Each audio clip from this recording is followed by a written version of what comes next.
Welcome to ANS Solver question 6. Work out the volume of the cuboid. So, for part A, all we need to do is the volume of a cuboid, the formula is the base length into the height into the width.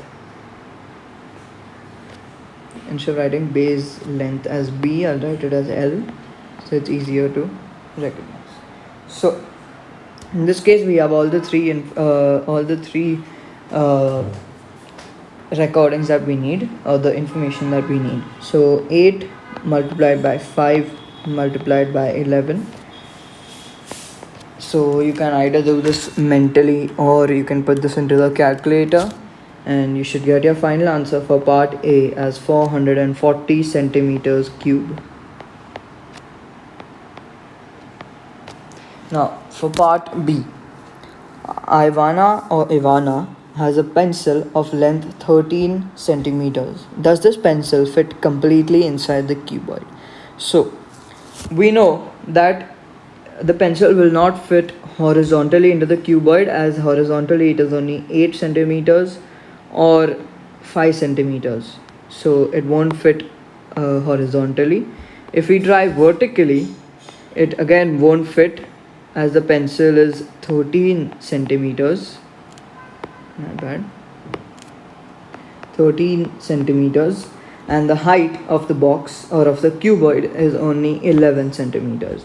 So what we have to do is we have to see if the pencil will fit at a slant position, that is from A to G, like this.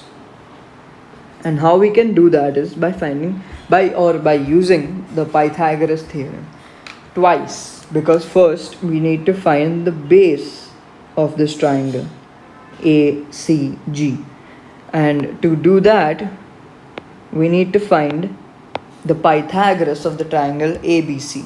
So let's do that.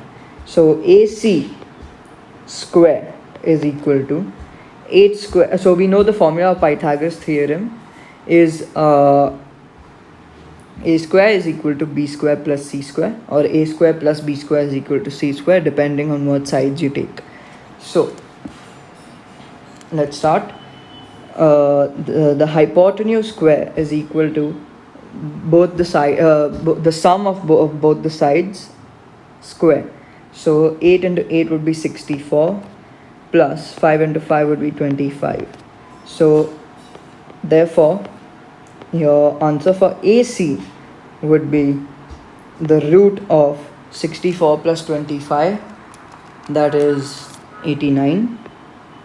Therefore AC would be, for now you can just leave it as root 89, so that it helps you get a more accurate answer for your final answer. So let's move on to finding the hypotenuse of the triangle ACG. So we can write now AG square is equal to the square of AC plus CG. So we know AC is equal to root 89, so the square of root 89 is 89, plus the square of CG, which is 11, is 121. So AG is therefore equal to the root of, because when we move the exponent to the other side it becomes a root, so 89 plus 121 is 210. So the root of 210 would therefore be 14.49137. And since you have to give your answer in 3 significant figures, your final answer would be 14.5 centimeters. So let's move on to part C now. Calculate the angle of CAB, that is this part. So we know the opposite side of the angle and we know the adjacent side, so we can use trigonometric rules, the tan rule to be exact, to find the value of the angle. So tan x, let's keep this as x, tan x is equal to, and it's very important to label your angle or the variable that you are using, as the examiners won't know what angle you are finding otherwise. So tan x is equal to opposite by adjacent. So 5 divided by 8.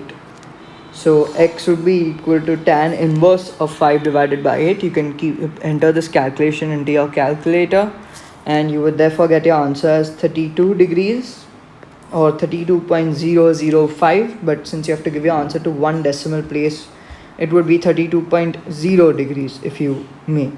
So this would be your final answer for part C1. Now let's move on to part C2. Calculate the angle GAC. So GAC is this angle. Let's label it Y for now. So GAC, again, we know the base that of GAC, that is the adjacent angle, that is root 89, and we know the height or the opposite side, that is 11 centimeters. So we can again use the tan rule. So tan y this time is equal to the opposite, which is 11 centimeters, divided by the adjacent, which is root 89. So we simply do tan inverse of 11 divided by root 89. 11 divided by root 89, and you will therefore get your answer as 49.38246. And since you have to write your answer to one decimal place, degrees is always one decimal place, so remember to write it as 49.4 degrees. This will be our final answer for part C2.